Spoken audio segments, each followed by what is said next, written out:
Olá, tudo bem? Bem-vindos a nosso encontro. Hoje queria fazer algumas reflexões sobre alguns aspectos da festa de Pesach. Na verdade, eu queria me concentrar num aspecto, no símbolo principal, que é a matzá, e as coisas que têm a ver com a matzá, que são um dos nomes da festa, que é Hag HaMatzot, né? A festa das matzot, e do Seder, o momento inicial do Magid, que é a narrativa, a parte mais longa do Seder, antes da refeição, que se chama Magid, e que começa com esse trecho que se chama Ha-Lachma Anya, o pão da pobreza, ou é traduzido também como o pão da aflição. Agora, é muito difícil você falar dessas coisas sem chegar a alguns conceitos que você tem que parar para explicar. Então, eu vou tentar me concentrar nessa coisa específica da matzá, mas vou ter que explicar algumas coisas a respeito da liberdade e de alguns dos nomes da festa. Então, eu vou começar então com os nomes da festa. Né? Vamos colocar o primeiro slide, então. O nome mais conhecido é Pesach, né? Hag HaPesach, a festa de Pesach. Então, vocês já sabem que isso lembra da liberdade, lembra também de que Deus pulou, passou por cima das casas dos hebreus na hora da última praga, da morte dos primogênitos. O radical da palavra Pesach vem de pular, passar por cima, né? Então, evitou levar a morte para as casas dos hebreus também. E Pesach também é o nome do sacrifício, Zebach, Pesach, o sacrifício de Pesach. Então, assim, rapidamente, né? Hag HaMatzot é porque a Torá manda comer matzot durante 7 dias, né?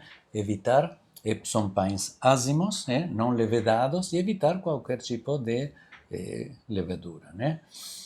Hametz, proibido durante 7 dias. Hag HaMatzot, sempre tem a palavra a festa de. Hag HaAviv, porque a Torá chama o próprio mês de Nissan, chama de o mês de Aviv, o mês da primavera.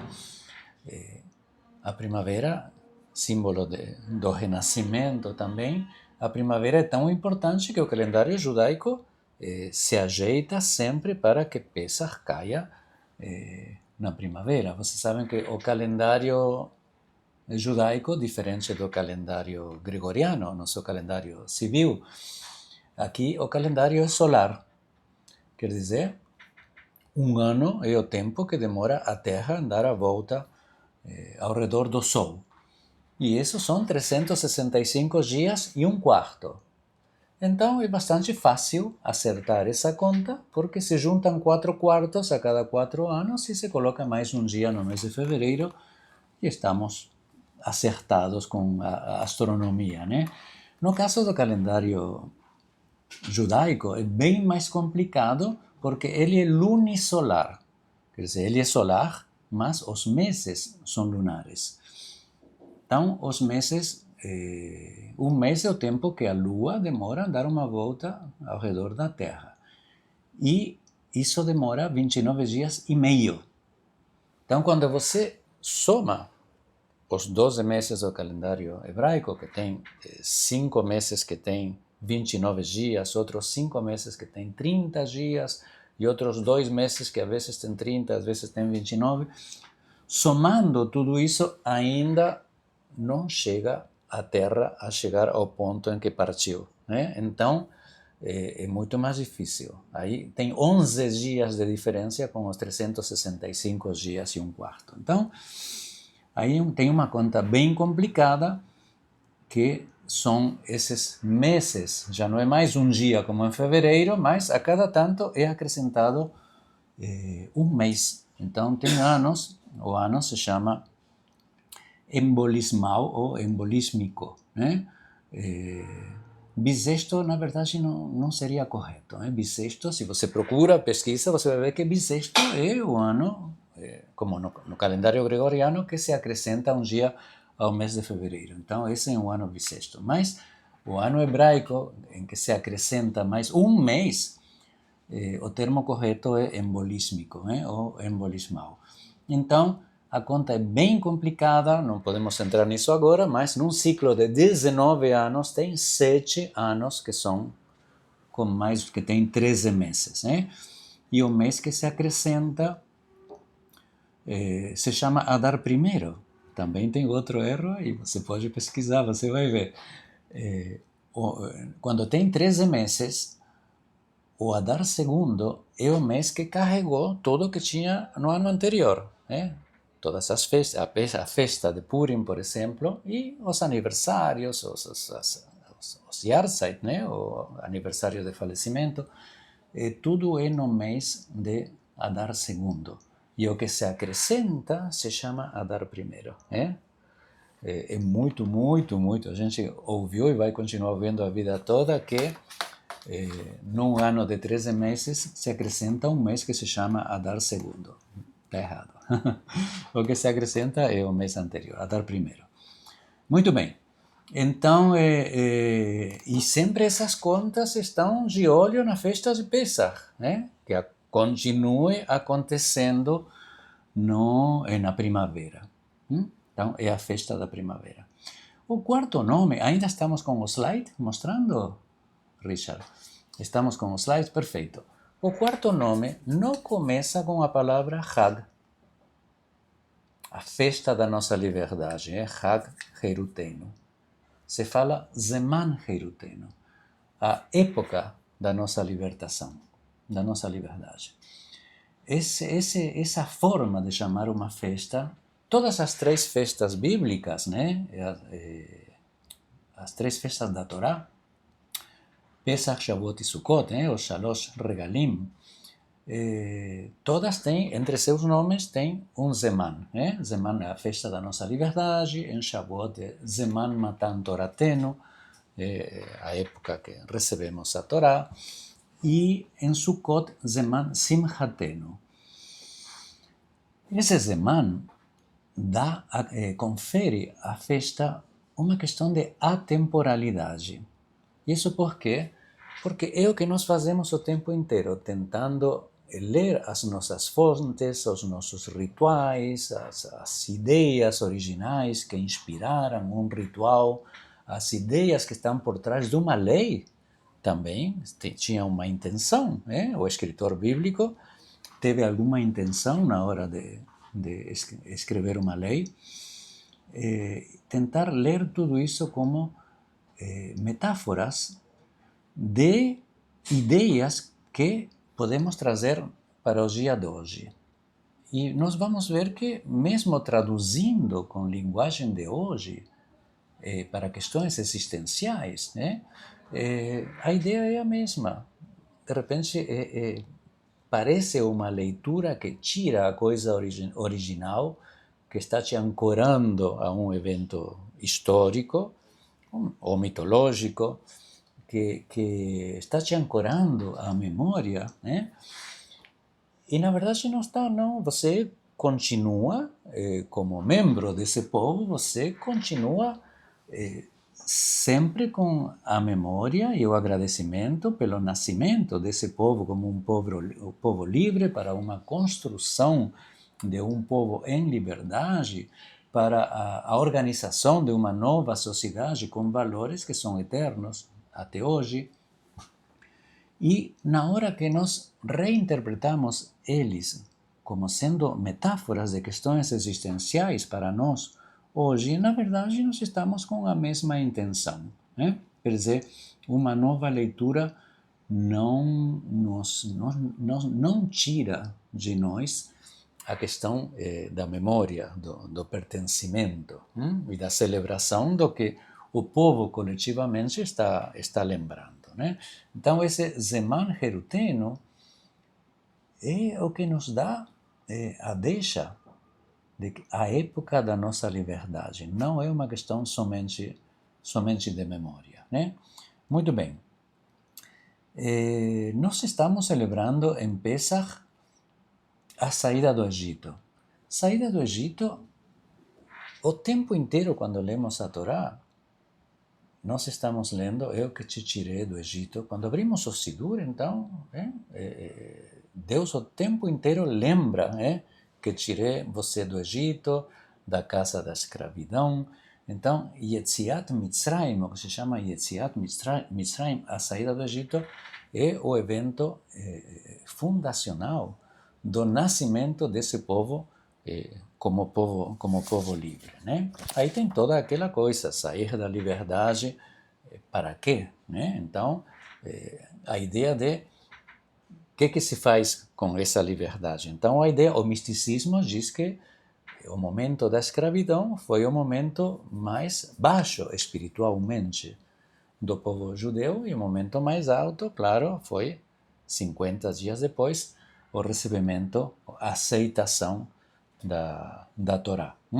Então, tem esse trabalho de sair do momento mais baixo espiritual até chegar ao mais alto, não se dá somente por causa de uns trovões, de um evento mágico que seria a revelação, mas se dá também como consequência de um trabalho que nós fazemos sabendo que nós estamos precisando transcender questões espirituais mais escuras e fazendo um trabalho para poder chegar a um momento de mais luz sobre toda essa escuridão. Por isso que tem aquele trabalho muito interessante, muito interessante, que o misticismo faz durante a época da Sfirá, saindo de Pesach, indo até Shavuot, tem aquela coisa, vocês sabem que, lembram que nós falamos já do misticismo, as Sefirot representam não só emanações da divindade, mas aspectos da nossa personalidade. Então tem aí um trabalho, o dia de hoje é o quê? É a Sfirá de Chesed em Tiferet, são duas Sefirot, a combinação de duas Sefirot. Que representam, são símbolo de que partes da nossa personalidade.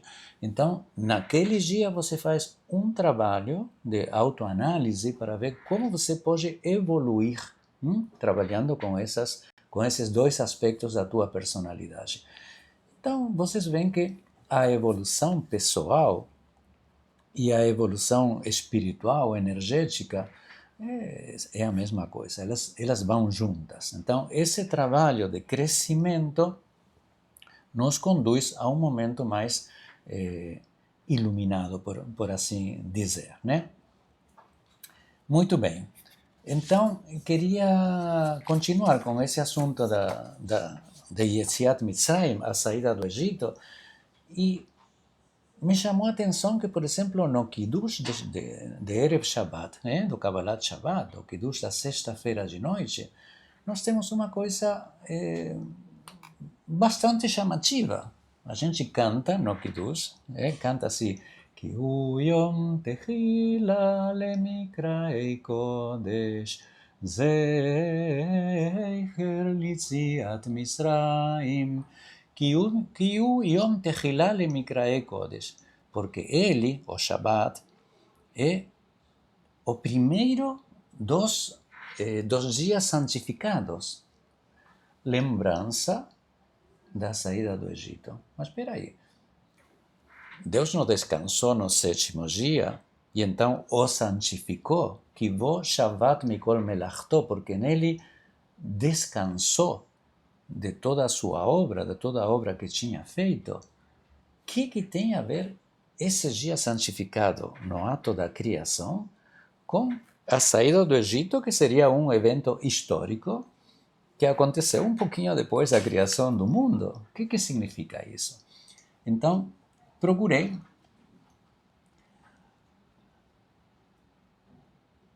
e disse assim: primeiro,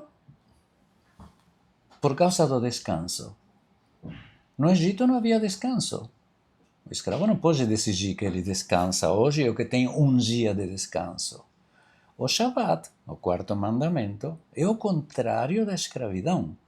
Todos, até os animais, né? Inclusive os servos, você, tua família, e os servos e os estrangeiros devem repousar. O quarto mandamento comanda a gente repousar naquele dia. Mas você tem que ser um povo livre para poder parar, descansar e dedicar tempo ao espiritual. Então, o Shabat se converte num símbolo da liberdade conquistada. Então, assim como o Êxodo é lembrado o tempo inteiro em cada reza, também o Shabat é reinterpretado como memorial da libertação. Então, isso é que tem a ver com o Shabat. Por isso está no Kiddush. Kiddush significa Kedushat Hayom. Estamos santificando, estamos dizendo, na hora de um Kiddush, dizendo que esse é um dia santo. Por isso se chama Kedushat Hayom, o Kiddush. Nós estamos mencionando em cada Kiddush que hoje é, por exemplo, Shabbat, ou hoje é Pesach, ou hoje é Yom HaZikaron, Rosh Hashanah. Então, nós estamos declarando naquele dia santificado de que ele lembra da saída do Egito. Mas por quê? E porque deve descansar. E quem descansa? Somente um povo livre, uma pessoa livre. Pode determinar, hoje é meu dia de descanso. Eu achei muito bonito, muito interessante e realmente estava curioso mesmo. O que tem a ver o dia santificado na hora da criação com a saída do Egito? É isso, é o direito de você descansar, o direito de você decidir que hoje é meu dia de descanso. Muito bem. Então,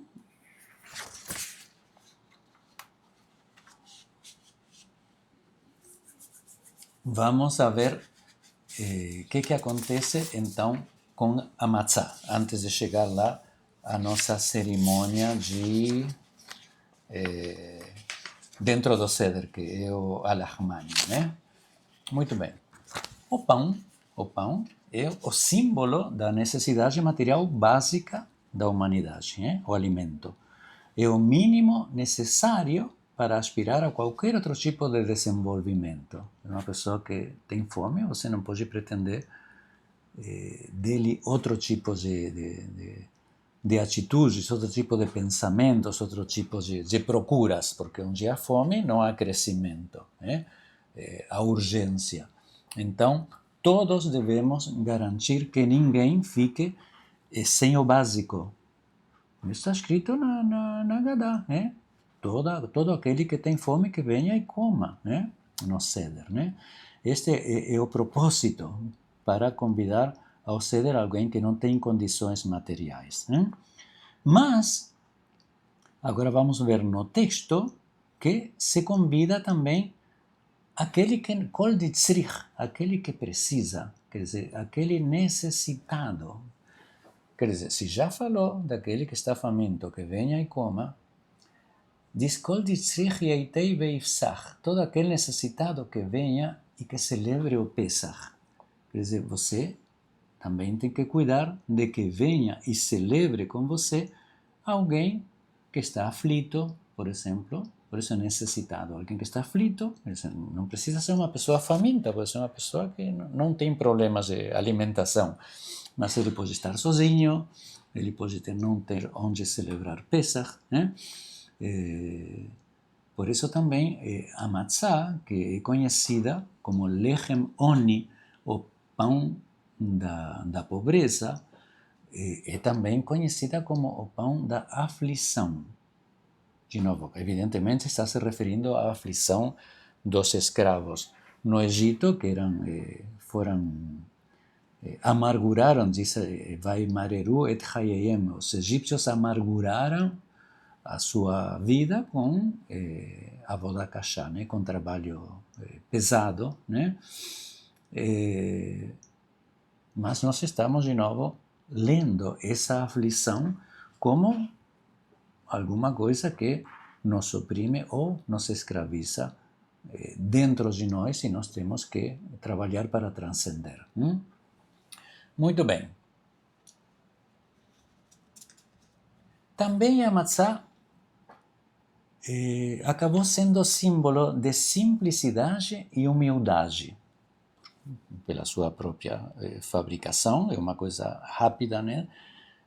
Vocês sabem que diz, os nossos textos dizem que comemos matzá porque quando saíram correndo do Egito, não, aquele pão não teve tempo de leudar, de fermentar. Então, pão que não é levedado.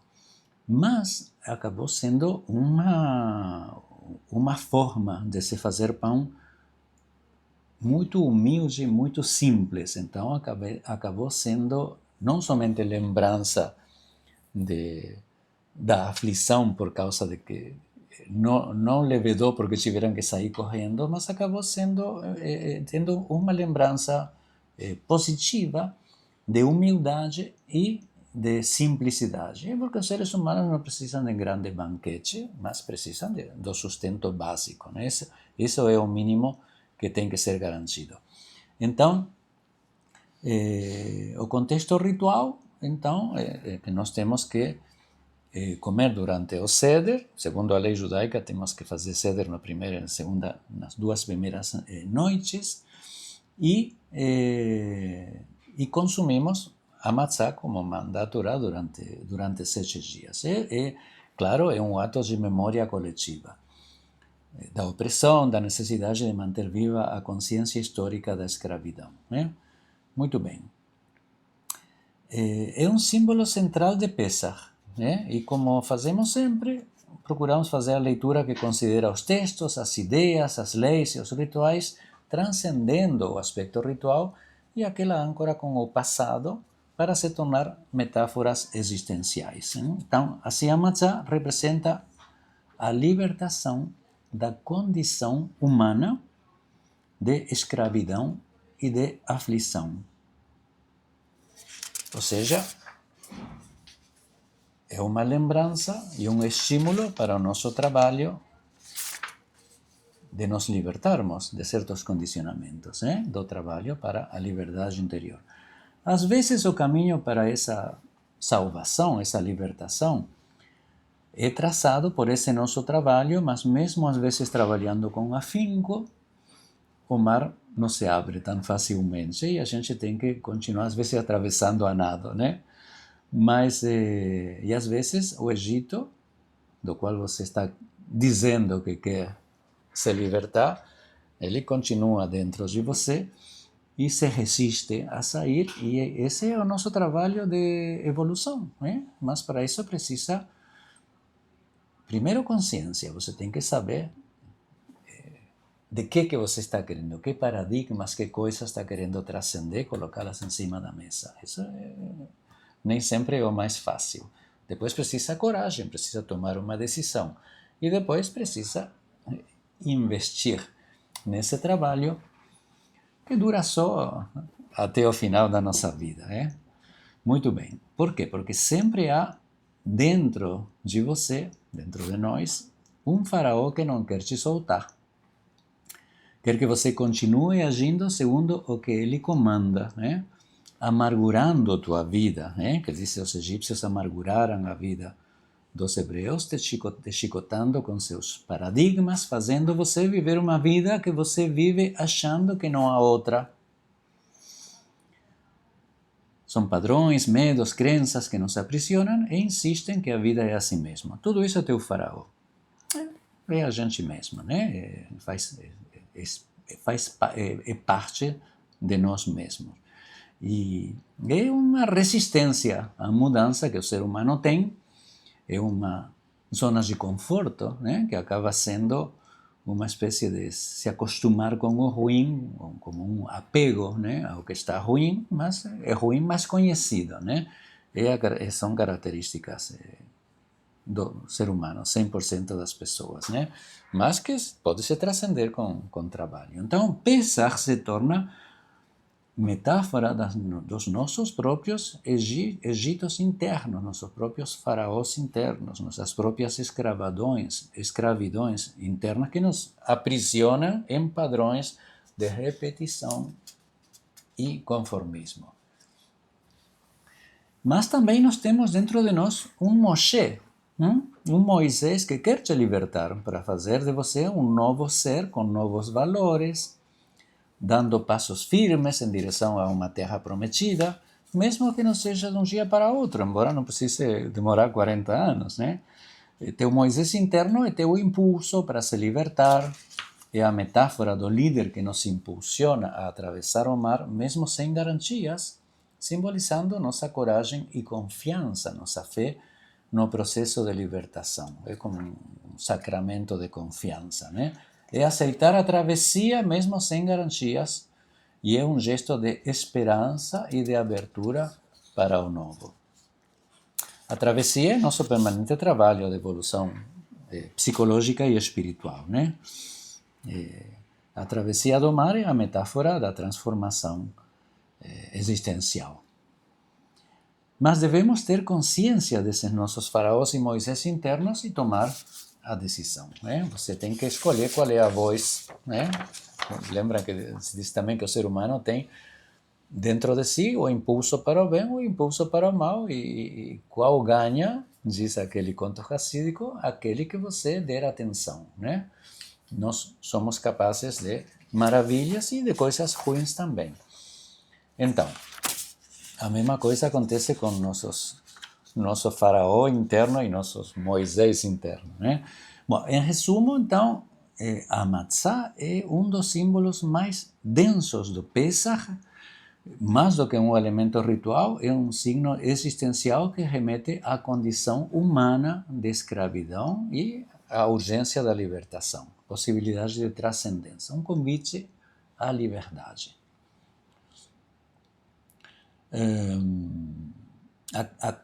A simplicidade que falávamos, né? Um pão sem fermento, sem tempo para crescer, traduz a precariedade da vida sob opressão, mas também a prontidão necessária para atravessar o limiar da liberdade.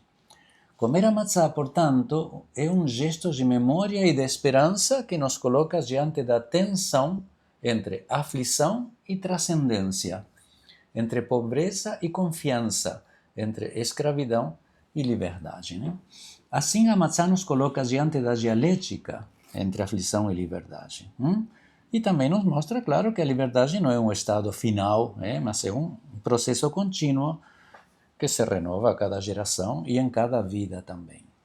E comer a matzá é aceitar esse desafio com fé, sustentados pela confiança e pela esperança.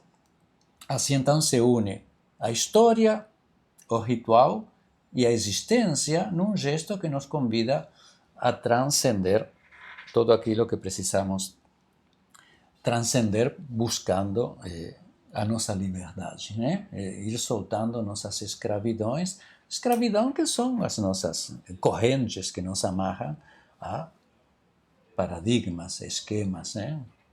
Muito bem. Então, eu queria que a gente visse agora o texto do Alach Ma'anya no nosso Seder, né? na Haggadah. Diz assim: este é o pão da pobreza que nossos antepassados comeram na terra do Egito. Que todos que tenham fome venham e comam. Que todos que precisam venham e compartilhem a refeição de Pesach. Lembra que falamos? Os que têm fome e os que precisam. Precisam o quê? Precisam porque estão sozinhos, né? Precisam porque se não vierem a celebrar conosco, eles não vão celebrar Pesach, ou precisam porque se sentem mal, o que for, né? Este ano ainda celebramos aqui, no ano próximo na terra de Israel. Na terra de Israel, claro, concretamente, mas também a metáfora da terra prometida. A terra prometida é aquela coisa, aquele norte para o qual a gente se dirige quando faz um trabalho de evolução. Este ano ainda escravos. Escravos de quê? De uma série de coisas que precisamos ir soltando, transcender, né? E no próximo ano seremos livres. A nossa... A música, eu pesquisei, encontrei algumas músicas de Al-Ahmania, mas o mundo inteiro, 90% do mundo, canta isto assim com uma melodia única, que é a tradicional, há muito tempo.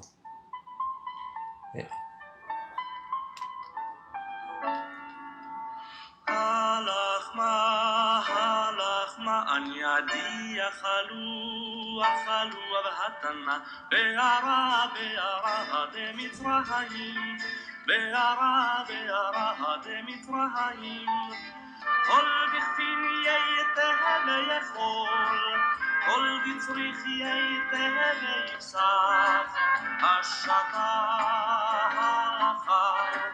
الشنا بأرض إسرائيل الشطاخة الشنا بني خوري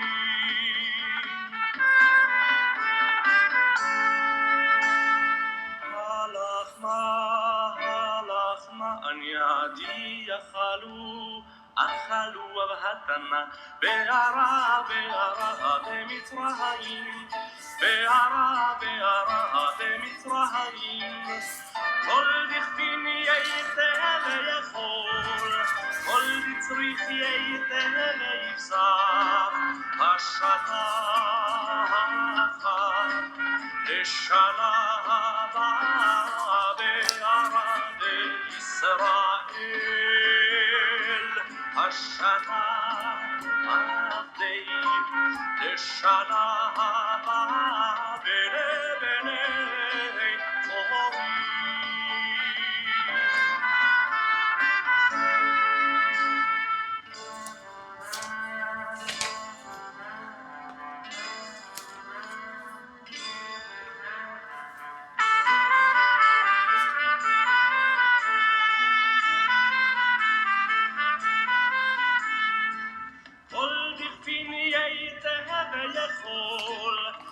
בצריך יתהב יפסח השטחה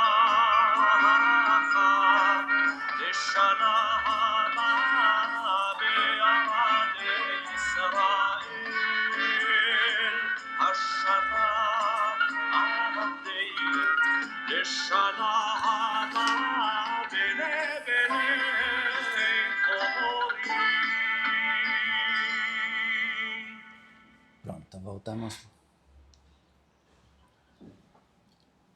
Nós na área estamos usando, tem alguns poucos anos, essa Haggadah maravilhosa, né, do Mishael Zion e Noam Zion. Ontem eu assisti a palestra do Rabino Danny Goldman no Leblon sobre história da Haggadah. Ele mostrou 40 Haggadot diferentes e ele contou que se calcula que existem ou foram contadas umas 4.000 Haggadot diferentes. Quer dizer, a cada tanto tempo aparece alguém, que em espanhol se diz cada maestrinho com seu livrinho, né? Ele quer ensinar, o que ele ensina com as palavras dele, com a forma de ver o assunto, a matéria, com as palavras dele. E assim acontece também com os que criam novas Haggadot. Claro que algumas Haggadot são a expressão também de alguma ideia importante da atualidade, que tem que ver com questões políticas, questões do gênero, questões diz que tinha até uma Haggadah anti-Trump. Então, uma quantidade enorme de Haggadot, de diferentes movimentos religiosos. E, claro, tem uma série de Haggadot humanistas, e uma quantidade. São expressões de diferentes expressões judaicas da atualidade, né? Isto é uma Haggadah tradicional, de dos israelenses, e é muito rica. E ela traz textos e comentários e também algumas sugestões, né, para você variar um pouquinho a cada ano o teu Seder, que isso é muito importante também. Evidentemente não precisa repetir a cada ano sempre o mesmo ser da mesma forma, né? Você pode pensar alguma coisinha diferente. Por isso hoje dediquei esta nossa conversa, nossa reflexão de hoje somente a este momento do Seder que fala da Matzah, o comecinho do Seder.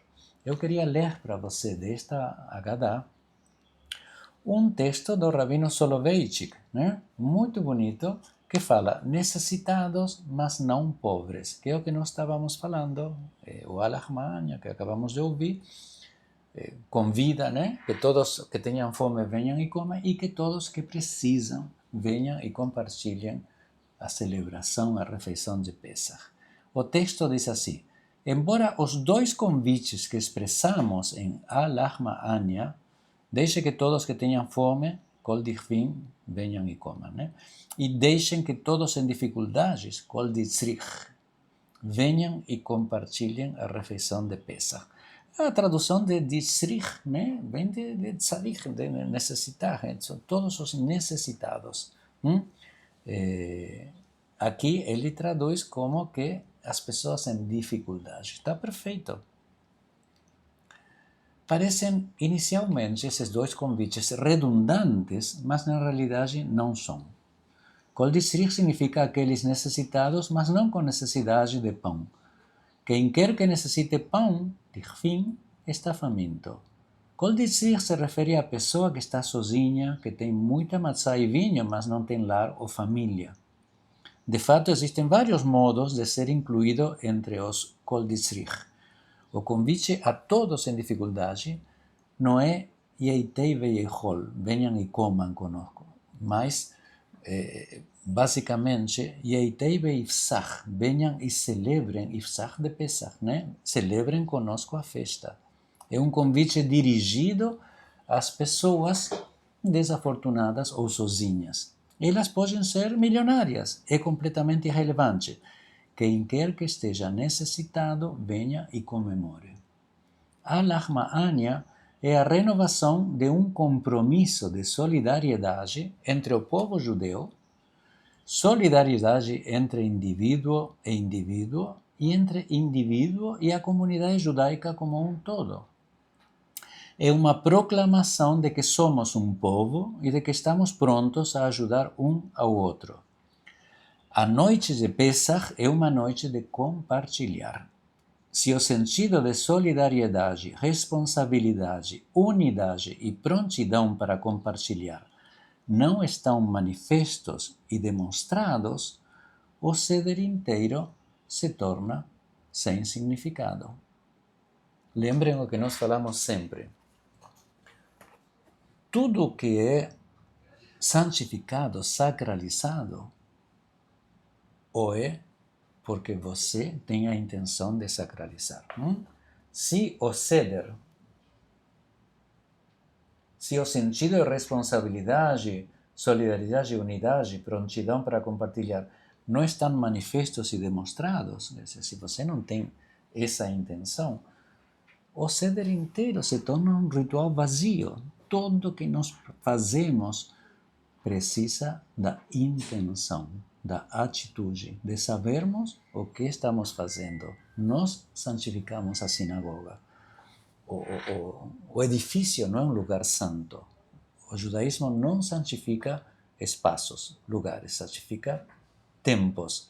Com que se santifica o tempo? Com essa observância, com essa presença de estar nesse momento de tempo com a intenção de sacralidade. Nós fazemos santo um lugar e um momento. Muito bem. Por curiosidade, eu queria mostrar aí algumas melodias de Al-Ahmanya, que não são estas tradicionais. aquele rabino cantor Shlomo Carlebach, ele conta que ele, mesmo que ele canta música hassídica, é um dos autores, compositores mais prolíficos do hassidismo de todos os tempos, né? E que ele canta com avará ashkenazit, né? Como se ele fosse um polonês, né? Da Europa Oriental. Mas, na verdade, ele é nascido na Alemanha, né? E ele é filho de uma família muito tradicional, né? Então ele conta aqui que o pai dele cantava na hora do Seder ou a Lahmania com esta música.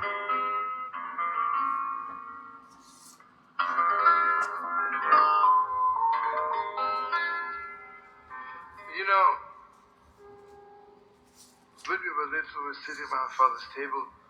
My father said this melody comes from the Chachma Ashkenaz, handed down from generation to generation, from all those holy rabbis, holy Kabbalists in Germany. And I remember forever my father would begin, Holach Moanyo. Olachmo año. Diacholo, Amasono, Learo de Mitzroyim,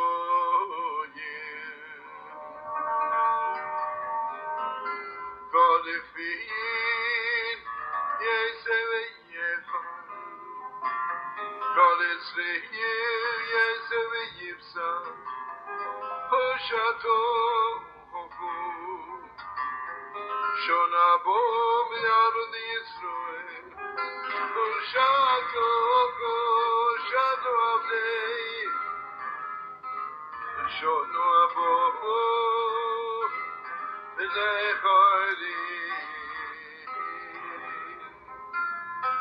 Bom, aí vocês veem que não se trata de uma canção, mas se trata de um recitado, né? Um recitado, recitativo se chama, se usa musicalmente em italiano, recitativo.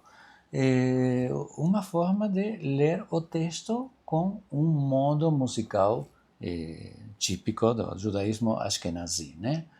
Então é isso. E agora eu quero mostrar algumas composições atuais, né? Compositores americanos, com um pouquinho de inglês no meio, mas com músicas bonitinhas, né? Só como curiosidade.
Então, esse é o modo musical, claramente sefaradi, podia ser marroquino, eu não estou sabendo, a mulher se chama Jacqueline Rafi, eu não sei se a composição é dela ou ela pegou uma canção tradicional marroquina, ou, evidentemente é uma canção com um modo musical sefaradi muito bonita, eu achei a canção realmente bonita, né? Agora, esta mulher chama Deborah Katchko Gray, americana.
Não falamos, mas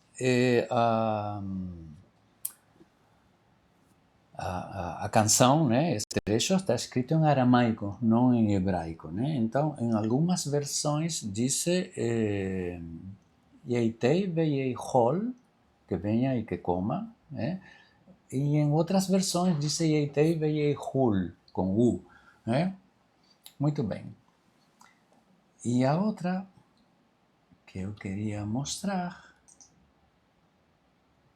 a última, é de uma cantora que se chama Teri. A canção é dela, né? Também americana, e essa que tem um trechinho em inglês. Você sabe que os judeus americanos liberais costumam, nos próprios serviços religiosos, colocar bastante, alguns mais do que outros, mas geralmente colocam inglês, né?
Bonitinha a canção, é bem americana, mas eu achei bonitinha, achei bonitinha.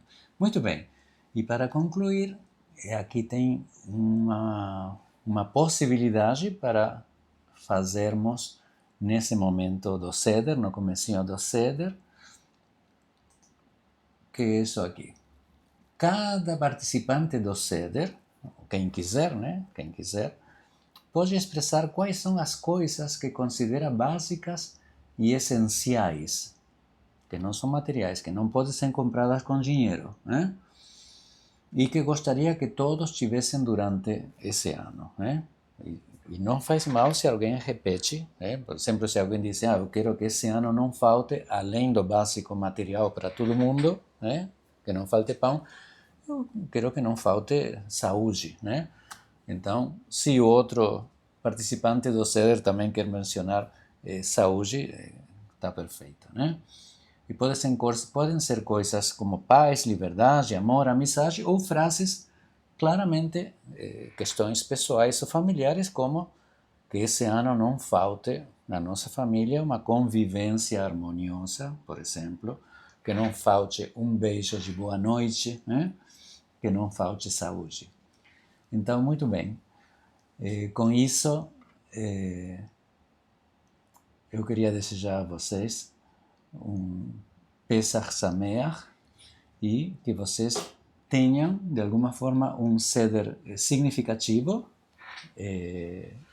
mas para isso temos que pensar antes, em alguns momentos, uma pequena coisa a cada ano diferente do ano anterior. Pode repetir se deu certo no ano anterior também, mas é importante parar um segundo e preparar momentos como estes de participação de todas as pessoas que estão no ceder, para que não seja um ritual vazio e simplesmente que não seja um exercício de memória de um evento histórico, onde se exige que todos nós nos sintamos como se cada um de nós tivesse saído do Egito, que em cada geração, cada um tem que se sentir como se ele mesmo tivesse saído do Egito. Está muito bonito, mas nós temos que procurar ressignificar essa ideia, trazendo as nossas questões, não só históricas, como existenciais também.